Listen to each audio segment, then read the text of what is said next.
Hello, good morning everyone. So in this part of video, I will discuss 15 more questions of chapter number 6. So here is the first question. The enzyme that catalyzes the peptide bond formation is located in. वो enzyme जो peptide bond बनाता है in the process of translation वो आपका कहाँ located होता है? तो हमने राइबोसोम में पढ़ा था, 2 सब यूनिट होती है, लार्ज और स्मॉल। यहाँ पर आपका लार्ज सब यूनिट जो है इस पर 2 साइट होती है, ए साइट एंड पी साइट। जब ये दोनों साइट आपकी चार्ज टीआरएनए से फिल्ड होती है तब यहाँ पर पेप्टाइड बॉन्ड फॉर्म होता है with the help of enzyme peptidyl transferase. तो आपका पेप्टाइड बॉन्ड बन रहा है लार्ज सब यूनिट में और एंजाइम भी आपका यहीं पर प्रेजेंट होगा, पेप्टाइडल ट्रांसफेरेज।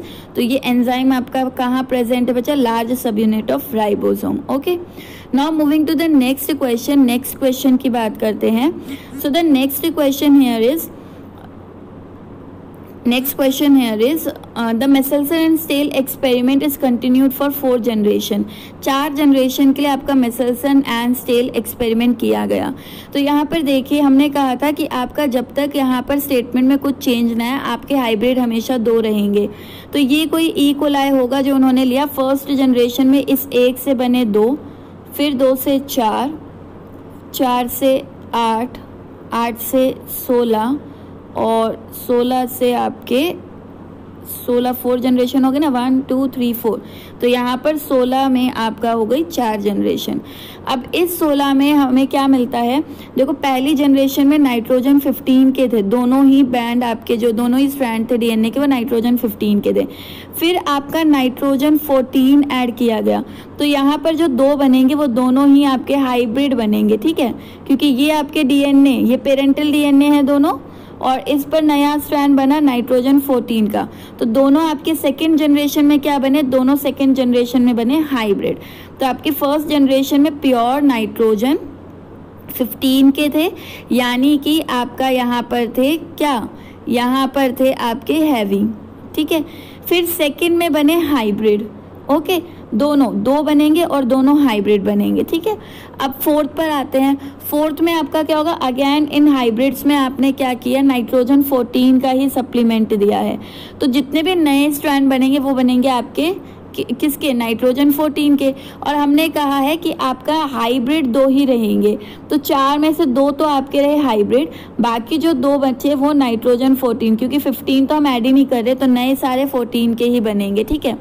देन आपका आ जाते हैं नेक्स्ट। अब इसी तरह से 8 में आपके 2 तो हाइब्रिड रहे, बाकी 6 क्या रहे? बाकी 6 आपके नाइट्रोजन 14 के।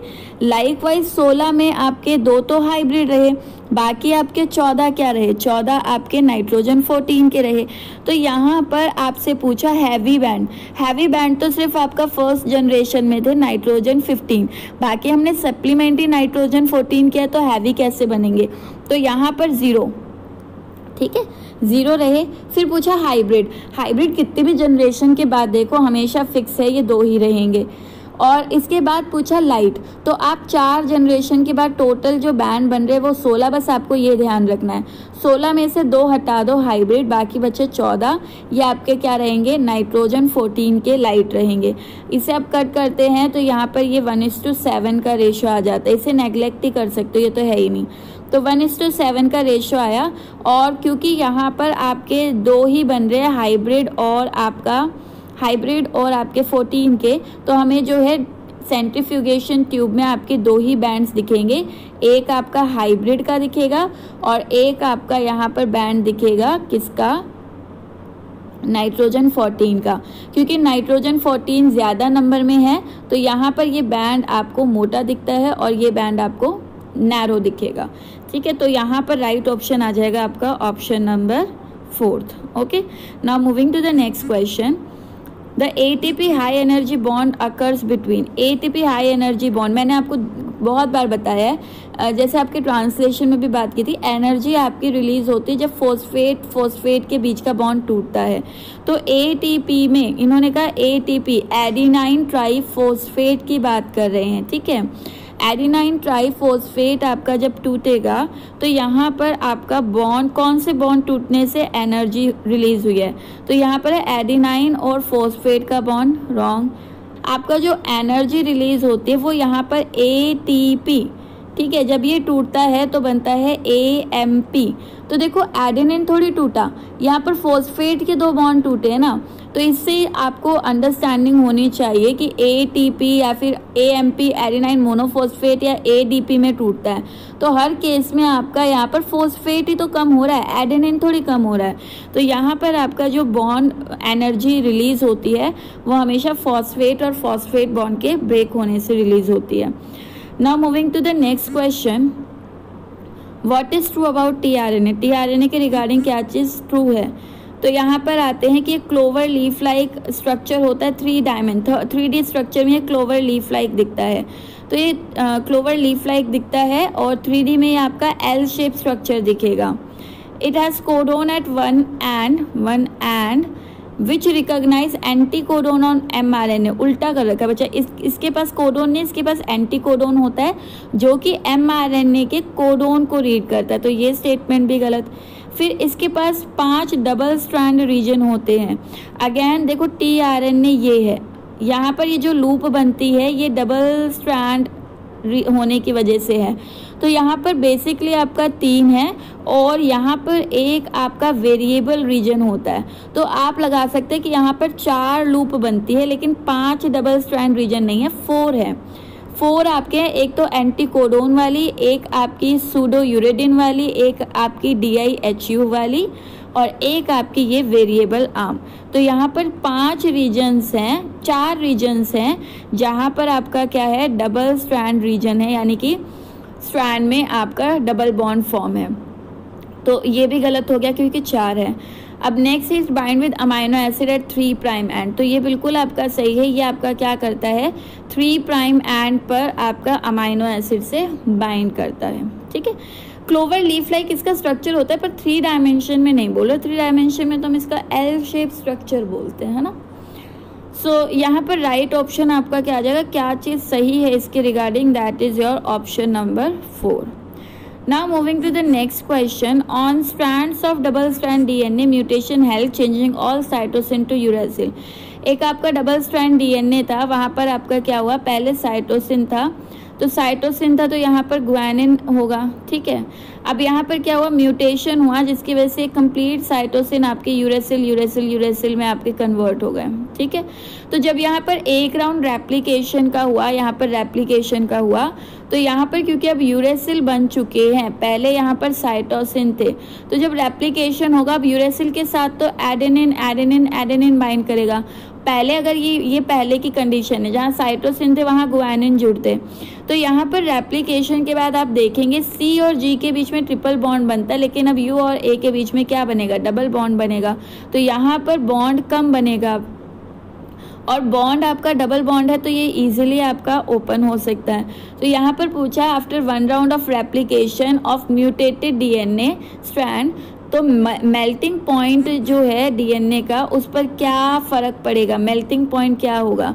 तो बच्चे जहाँ पर आपका यूरेसिल आ गया है वहाँ पर यूरेसिल और एडेनिन के बीच में क्योंकि डबल हाइड्रोजन बॉन्ड है तो ये आपके मेल्ट अब जो है वो क्या होंगे, मेल्ट फास्ट हो जाएंगे।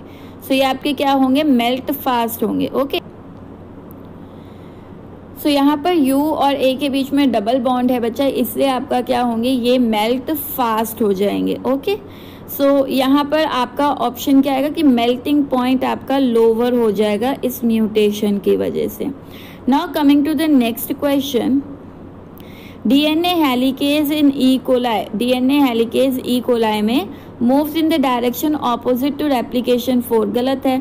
देखो हेलिकेज यहाँ पर जुड़ता है तो जहाँ जहाँ रेप्लिकेशन फोर्क ओपन होएगा वहाँ ही तो ये आपका मूव कर रहा है, तो ऑपोजिट डायरेक्शन में नहीं, सेम डायरेक्शन में मूव करेगा जिस डायरेक्शन में रेप्लिकेशन फोर्क आपका मूव कर रहा है।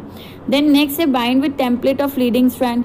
गलत है। अगेन आपका ये हेलिकेज एंजाइम है, ये हेलिकेज एंजाइम है और हेलिकेज एंजाइम जो है वो आपका वर्क कर रहा है किस डायरेक्शन में, 5' से। सो ये आपका रेप्लिकेशन फोर्क है और यहाँ पर हेलिकेज जुड़ रहा है। अब नीचे वाले में आपका यहाँ हेलिकेज जुड़ रहा है, तो हेलिकेज आपका जो है वो टेम्पलेट जो है लीडिंग स्ट्रैंड वाले पर ही जुड़ेगा, ऐसा कुछ नहीं है। ये आपका दोनों ही टेम्पलेट पर आपका बाइंड कर सकता है। Then catalyse formation of primer. अब देखो ये प्राइमर बना रहा है तो ये भी गलत है, प्राइमर का काम इसमें कुछ नहीं है, प्राइमर तो अपने आप आएगा प्राइमेज एंजाइम की हेल्प से, तो प्राइमेज एंजाइम प्राइमर बनाएगा। तो यहाँ पर आपका क्या है, एक नया पॉइंट आपको सीखने को मिला। आप ये तीनों चीज़ें पढ़ चुके हो, इससे आप यहाँ पर डिलीट कर सकते थे। आपका राइट ऑप्शन क्या है कि डीएनए हेलिकेज जो है वो एक हेक्सामेरिक प्रोटीन है और ये एटीपीएस एक्टिविटी दिखाता है। एटीपीएस की यहाँ पर एनर्जी लगाकर इस हेलिक्स को क्या कर रहा है, ओपन कर रहा है, इसलिए हम एटीपीएस एक्टिविटी कह रहे हैं कि हेलिक्स को ओपन करने में एनर्जी लगा रहा है। कौन लगा रहा है, हेलिकेज एंजाइम। ठीक है, so moving to the next question, VNTR stand for, तो बहुत ईजी है, VNTR stand for variable number tandem repeats.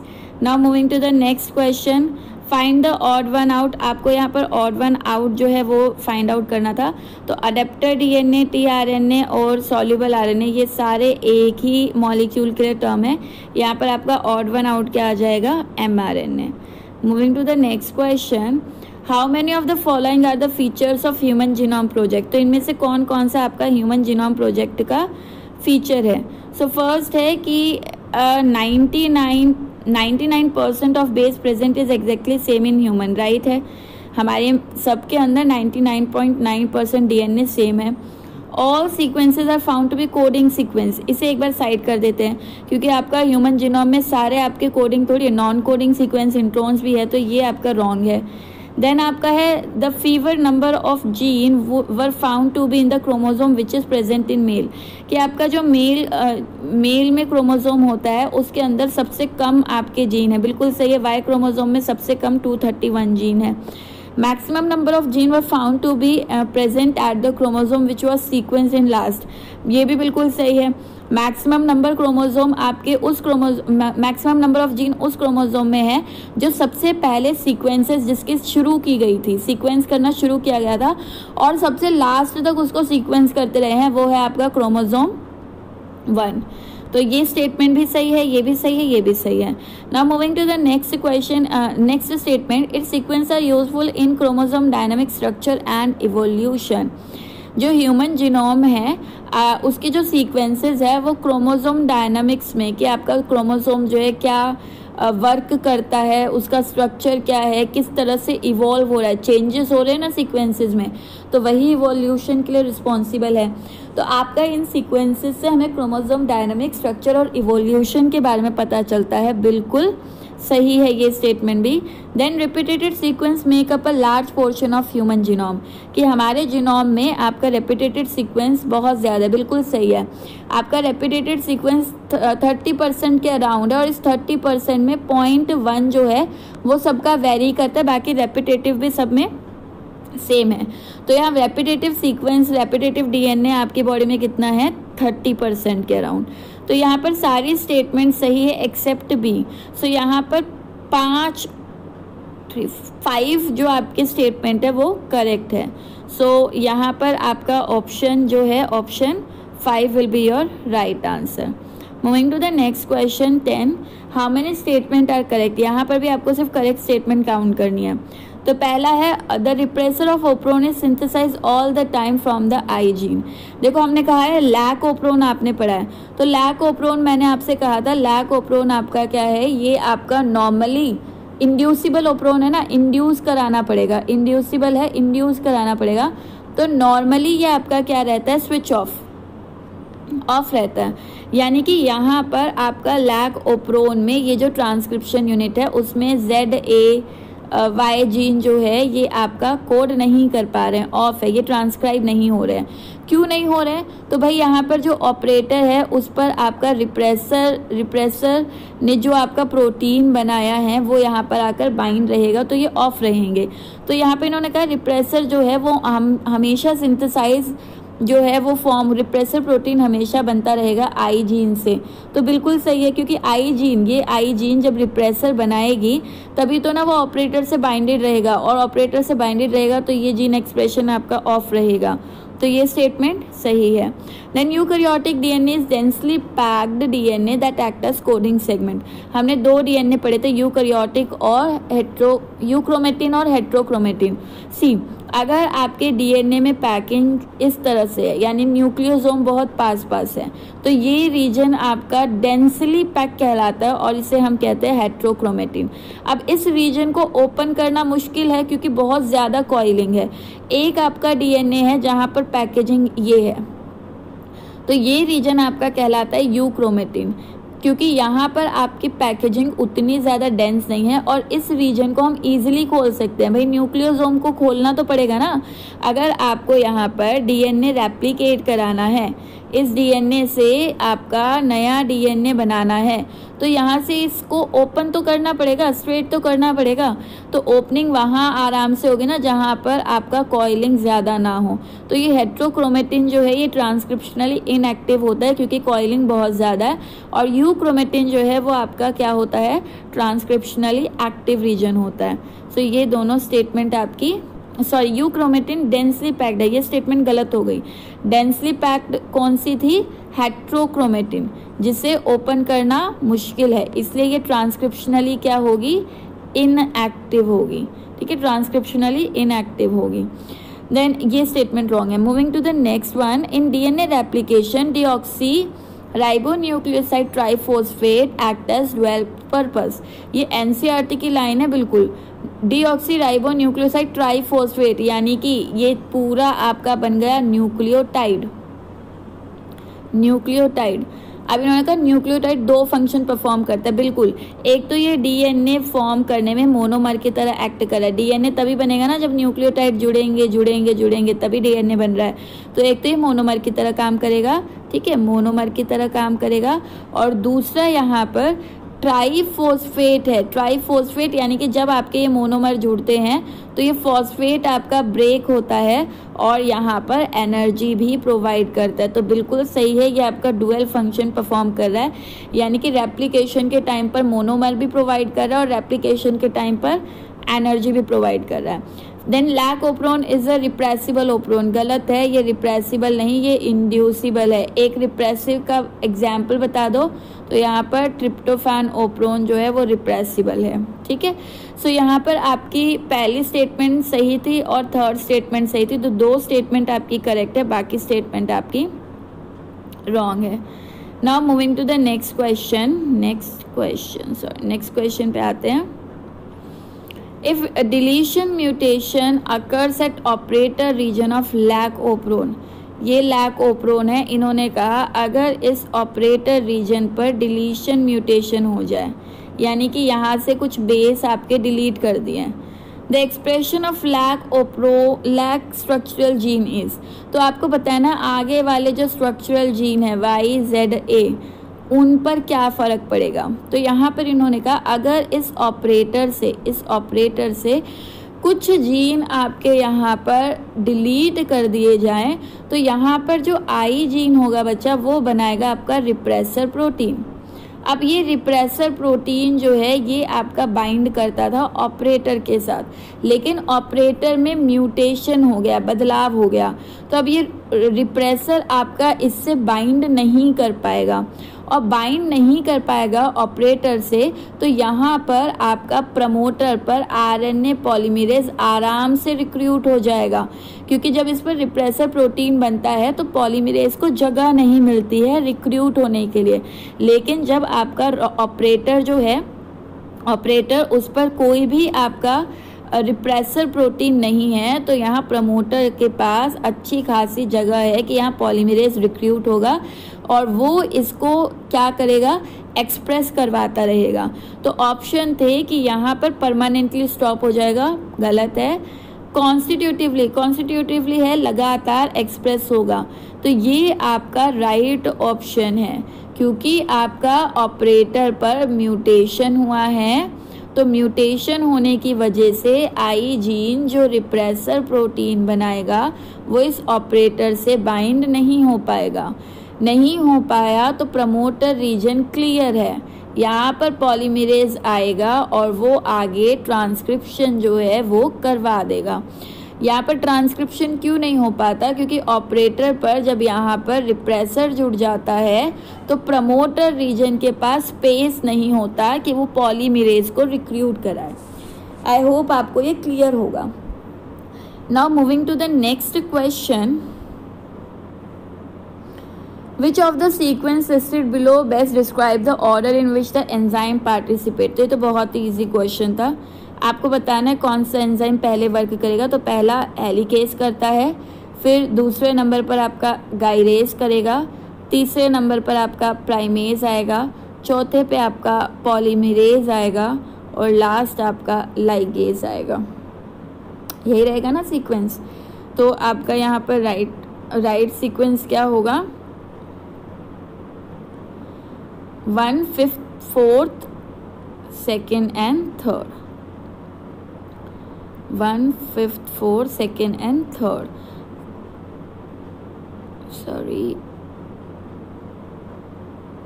1, 5th, 4th, 2nd। हाँ जी, तो यहाँ राइट ऑप्शन आपका रहेगा 3rd। Okay, now moving to the next question, DNA fingerprinting relies on. DNA fingerprinting किन चीज़ों पर डिपेंड करती है?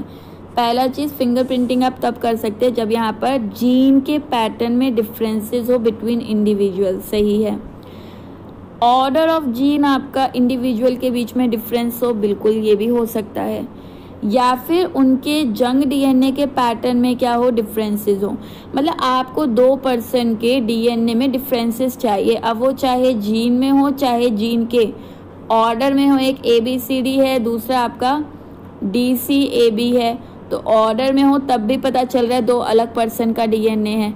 या फिर उनका जंग डीएनए पैटर्न जहाँ पर हम स्टडी करते हैं मेनली क्या, दोनों में VNTR variable number tandem repeats जो हैं वो डिफरेंट हो।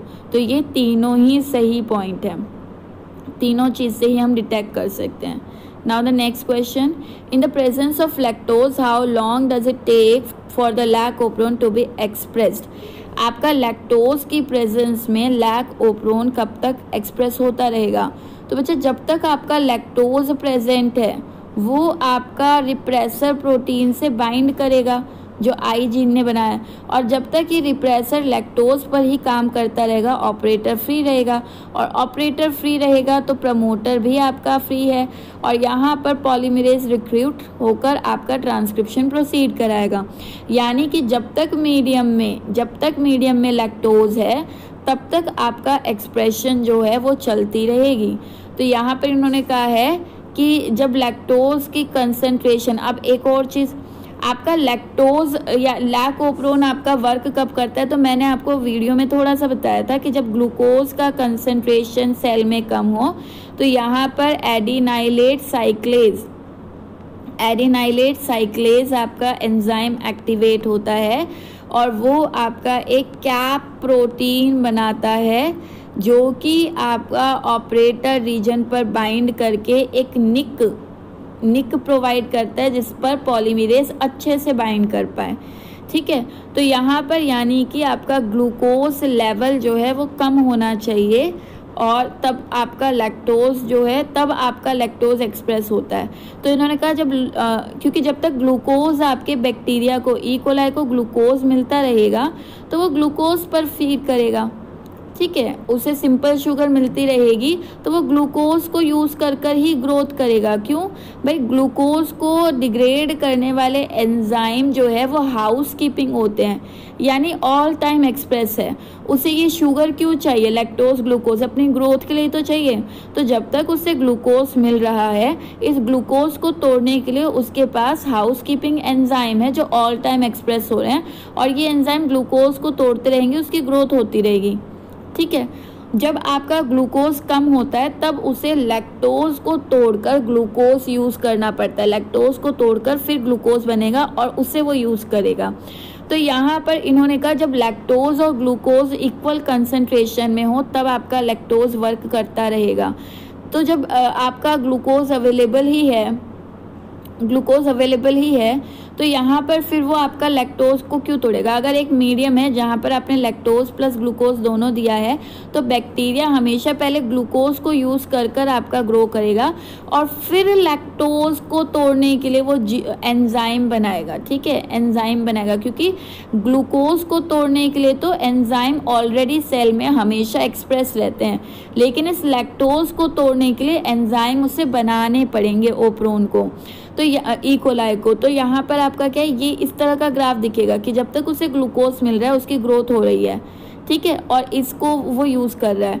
जब दोनों चीज़ है तो पहले वो ग्लूकोज को यूज़ करेगा और फिर ग्लूकोज को यूज़ करते करते वो लैक्टोज को तोड़ने के लिए एंजाइम फॉर्म करेगा, क्योंकि इस लैक्टोज को तोड़ने के लिए एंजाइम तो नहीं है, बीटा ग्लैक्टोसाइडेज चाहिए, तो वो आपका बाद में वो आपका बनाएगा, फिर लैक्टोज को तोड़ेगा। तो आपको इस तरह का ग्राफ मिलेगा, पहले ग्लूकोज को यूज़ करेगा फिर लैक्टोज को यूज़ करेगा।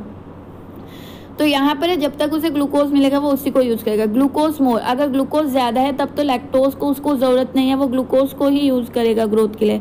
तो यहाँ पर जब आपकी लैक्टोज की कंसंट्रेशन ज़्यादा हो और ग्लूकोज आपका कम हो जाए, ग्लूकोज अवेलेबिलिटी कम हो जाए, तभी आपका ओप्रोन एक्टिवेट होता है, ठीक है, क्योंकि उसको ग्लूकोज न्यूट्रिएंट मिल नहीं पा रहा है तो उसे लैक्टोज शुगर का अपटेक कर कर उससे ग्लूकोज निकालना पड़ता है।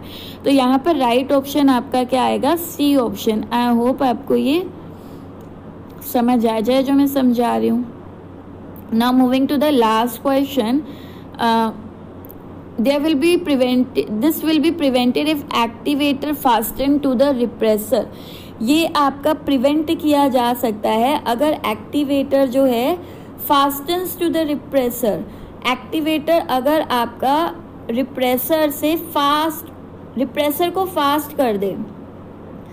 तो यहाँ पर रिप्रेसर को फास्ट करेगा तो बच्चा बाइंडिंग जो है रिप्रेसर की वो ऑपरेटर से जल्दी होएगी।